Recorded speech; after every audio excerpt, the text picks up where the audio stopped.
बाबा केदारनाथ जी को प्रणाम करते हुए आप सभी का हार्दिक अभिनंदन।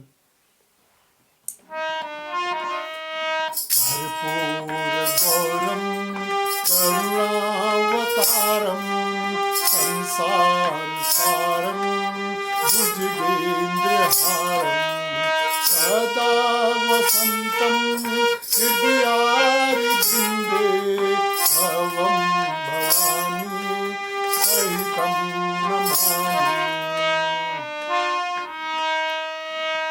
शंकर भगवान की जय। कैलाशपति संग लेके सती कैलाशपति संग लेके सती मेरी नैया पार लगा देना।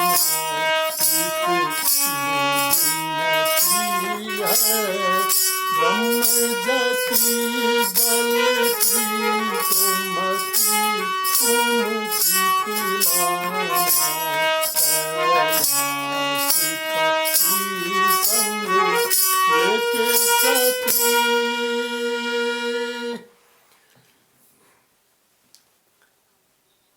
आज हमारे सनातन हिंदू धर्म में भोलेनाथ जी के चरित्र पे आइए कुछ चर्चा करें। आप सभी जानते हैं कि सृष्टि की रचना के लिए साकार रूप में वासुदेव जी आए। फिर वासुदेव जी 3 भागों में विभक्त हुए, ब्रह्मा विष्णु और महेश। महेश यानी भोलेनाथ जी, शंकर। हम लोग उनको शिव जी भी कहते हैं, लेकिन शिव निराकार है और शंकर जो है साकार है। और शिव निराकार तक जाने के लिए हमको साकार के ही माध्यम से जाना पड़ेगा। तो अभी हम जब पहले सीधे कक्षा 10 में नहीं पहुंचेंगे, पहले LKG में ही हमको एडमिशन लेना होगा। अब एक छोटी सी बात चिंतन का है कि ब्रह्मा जी सृष्टि को पैदा करते हैं, ठीक है, क्रिएटर हैं, और विष्णु जी पालन करते हैं, मेंटेनर, ठीक है। अब उसके बाद भोलेनाथ शंकर जी क्या करते हैं? मैं समझ रहा हूं कि आप सभी कहेंगे कि संहार करता है, डिस्ट्रॉयर, वो संहार करते हैं। तो जब उनको संहारी करना है तो विष का प्याला पीने की क्या जरूरत थी? उनको नहीं पीते, सबको जाने देते, सबका संहार तो हो ही जाता ना। तो मेरा कहने का तात्पर्य है कि हम लोग सनातन धर्म में बहुत सारी चीज़ें हमारे अंदर ऐसी हैं, हमारी आने वाली पीढ़ियों को, बच्चों को, बड़ों को भी,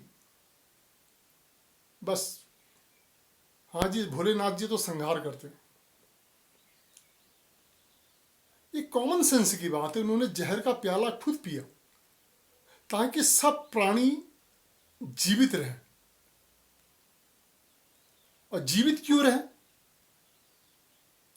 ताकि सब प्राणी अध्यात्म की राह पे चल के पंच विकारों से मुक्त होकर के मोक्ष को प्राप्त करके और प्रभु को प्राप्त करें। ये भोलेनाथ जी का काम है। भोलेनाथ जी का काम तीनों देवों में, ब्रह्मा विष्णु महेश में सबसे महत्वपूर्ण कार्य भोलेनाथ जी का है। आप खुद सोचिए, पैदा भी हो गए, पल भी गए, और लास्ट में जीवन अपना खराब कर दिया, कोई गलत कामों में चले गए, तो क्या फायदा है जीवन जी करके? एक कार की फैक्ट्री का भी लक्ष्य होता है, बैंक का भी कोई लक्ष्य होता है, हर चीज का कोई ना कोई लक्ष्य होता है। तो इसी तरह से मनुष्य जीवन का भी, पूरे जीवन का एक लक्ष्य होता है, पूरे जीवन का। अब ये नहीं कि इस साल का या अभी का। अब एक बच्चा कक्षा 10 में पढ़ता है तो उसका तो उस साल का लक्ष्य है कि मैं 10 पास कर लूं। अब कोई सोचता है कि मेरी नौकरी लग जाए, मेरी शादी हो जाए, मेरे परिवार हो जाए, मेरा ये हो जाए, कोई मेरी पोस्टिंग हो जाए, कोई कुछ हो जाए। ये लक्ष्य में नहीं आते। ये रोजाना के कार्य हैं, ये तो बदलते रहते हैं, लेकिन पूरे जीवन का भी ये लक्ष्य होता है। और शंकर भगवान मनुष्य को उसके लक्ष्य से मिला के उसका जीवन सफल करते हैं। और ये बहुत बड़ा कठिन काम है, ये बहुत बड़ा कठिन काम है। और इसी कठिन काम के चलते जीवन भर हर परिस्थिति को झेल के, धर्म के अनुसार झेल के, कहीं इंसान फंसे ना किसी चीज में। जैसे मान लीजिए अर्जुन भी फंस गया था लड़ाई के मैदान में, उसके दिमाग के अंदर दूसरी बात आने लगी। लड़ना तो था ही उसको, लेकिन बात दूसरी नहीं लड़ता तो वही उसको धक्का मार के बाहर निकालते। लेकिन अगर वो मोह के अंतर्गत लड़ता, पंच विकारों में मोह के अंतर्गत लड़ता या फिर क्रोध के अंतर्गत लगता, तो उसका सारा जीवन का किया कराया चौपट हो जाता। तो इस तरह से भोलेनाथ जी का जो है जीवन, भोलेनाथ जी का बहुत ही जीवन में बड़ा महत्वपूर्ण कार्य है। ये जो पंच विकार हैं, काम क्रोध मद मोह लोभ, ये दुर्गा माँ ने बनाए। दुर्गा माँ ने तो बना दिया। अब इनको चलाना, ठीक से संतुलित भाव से चलाना, ये भोलेनाथ जी का काम है। देखिए मोह, अगर ये पांचों चीजें अगर बिल्कुल नहीं होंगी तो कोई साकार का कोई रूप ही अस्तित्व में नहीं आएगा। अगर हम बिल्कुल ही मोह न करें तो ये कपड़ा भी नहीं पहनेंगे। तो थोड़ा बहुत तो होना जरूरी है। और अपनी न्यूनतम आवश्यकता को पूरा करने के लिए ये पांचों में से थोड़ी सी मात्रा कभी कभी जितनी भी चाहिए वो कामना के अंतर्गत नहीं आती है, बल्कि जरूरत कहलाती है। और भोलेनाथ जी इन चीजों को संतुलित करते हैं। अब कोई इस संसार में जब कोई आया है वो जाएगा भी, सुबह होगी तो शाम भी होगा। खुद वासुदेव जी तक कल्प के अंत में विलीन हो जाते हैं। सबको जाना है, हमको भी जाना है। तो हमको जब जाना ही है तो भोलेनाथ जी के ऊपर क्यों हम दोष लगाते कि आप संहार करता है? ये तो गलत है ना। तो इन बातों को हमें समझना होगा।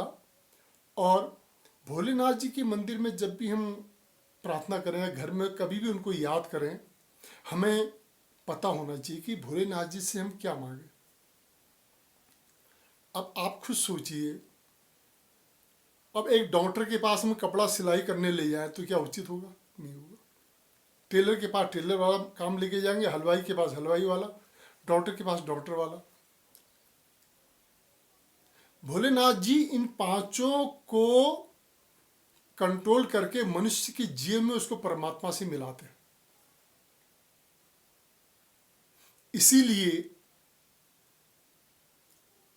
सभी आराधनाओं में भोलेनाथ जी का पहले भी है। अब आप यह वीडियो आप जोशीमठ से देख रहे हैं, ज्योतिर्मठ, जहाँ पर शंकराचार्य जी को ज्योति के दर्शन हुए थे। ये इसी जगह से 50 मीटर की दूरी पे, 50-60 मीटर की दूरी पे हमारे कल्प वृक्ष है। बोली शंकराचार्य भगवान की जय। तो भोलेनाथ जी का जो है, हम जब भी भोलेनाथ जी के पास जाते हैं तो इन चीज़ों को हमें सोचना होगा, और तभी हमारी आराधना भी सफल होती है। तो इस जोशीमठ से करीब 1-1.5 घंटा आगे बद्रीनाथ जी का मंदिर है। चारों धामों में से एक धाम बद्रीनाथ जी विष्णु भगवान का, लेकिन विष्णु भगवान बद्रीनाथ जी जाने से पहले केदारनाथ यात्रा का प्रावधान है। उसका मुख्य कारण ही यही है, विष्णु भगवान को प्राप्त करने के लिए पंच विकारों से इंसान को मुक्त होना होगा। और मुक्त यानी संतुलित होना होगा। वो कौन करवाएंगे? भोलेनाथ जी। और इस विषय में रामचरितमानस में तुलसी बाबा को प्रणाम करते हुए रामचरितमानस के उत्तरकांड में भी श्लोक है कि और एक गुपूत मत सबहु कहीं कर जोरी, शंकर भजन बिना नर भगति न पावई मोरी। रामचंद्र जी अयोध्या वासियों को कह रहे हैं, रामचंद्र विष्णु भगवान के अवतार, वो कह रहे हैं कि मेरे अयोध्या के भाइयों बहनों, मैं एक चीज आपको बताना चाहता हूँ, गुप्त बात, दिल की बात, और वो भी हाथ जोड़ के। जैसे आप अपने मित्रों को कभी कभी, जो खास मित्र होता है उसको कहते हैं, देख मैं तुझे दिल की बात बता रहा हूँ, हाथ जोड़ के बता रहा हूँ। तो वही बात यहाँ पर भी आ रही थी। तो राम जी कह रहे हैं कि मैं हाथ जोड़ के आपको दिल की बात बता रहा हूँ, शंकर भजन बिना नर भगति ने पावी मोरी। इंसान जब तक शंकर जी के भजन नहीं करेगा, शंकर जी का आशीर्वाद नहीं लेगा, तब तक मेरी भक्ति को प्राप्त नहीं कर सकता। यानी शंकर जी से आशीर्वाद लेकर के ही वह पंच विकारों से फ्री होगा, तभी जाके विष्णु भगवान की प्राप्ति होगी। जैसे एक टॉफी है, टॉफी के बाहर में कागज लगा हुआ है, अब ऐसे तो नहीं खाएंगे उसको, वो कागज हमें हटाना होगा और तब टॉफी खा पाएंगे।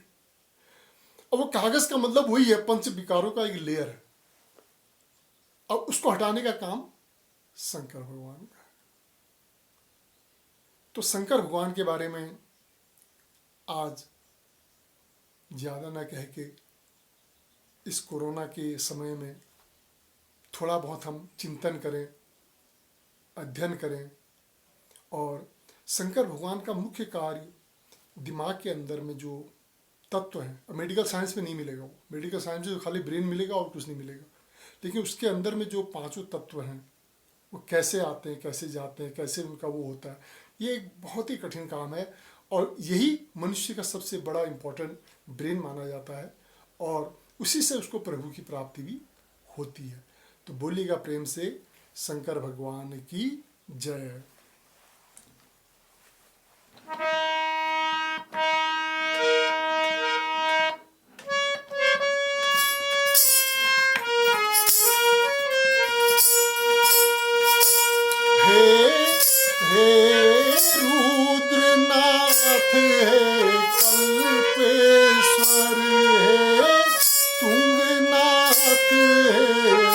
मद महेश्वर भाग्य विधाता के दारेश्वर, भाग्य विधाता के दारेश्वर, इस जन्म को सफल तुम कर देना। कैलाश पति संग लेके सती मेरी नैया पार लगा देना। विनती है ब्रह्म जाति अलसी को मती तुम जितलाना। कैलाश पति संग लेके सती। बोलिए शंकर भगवान की जय, केदारनाथ बाबा की जय।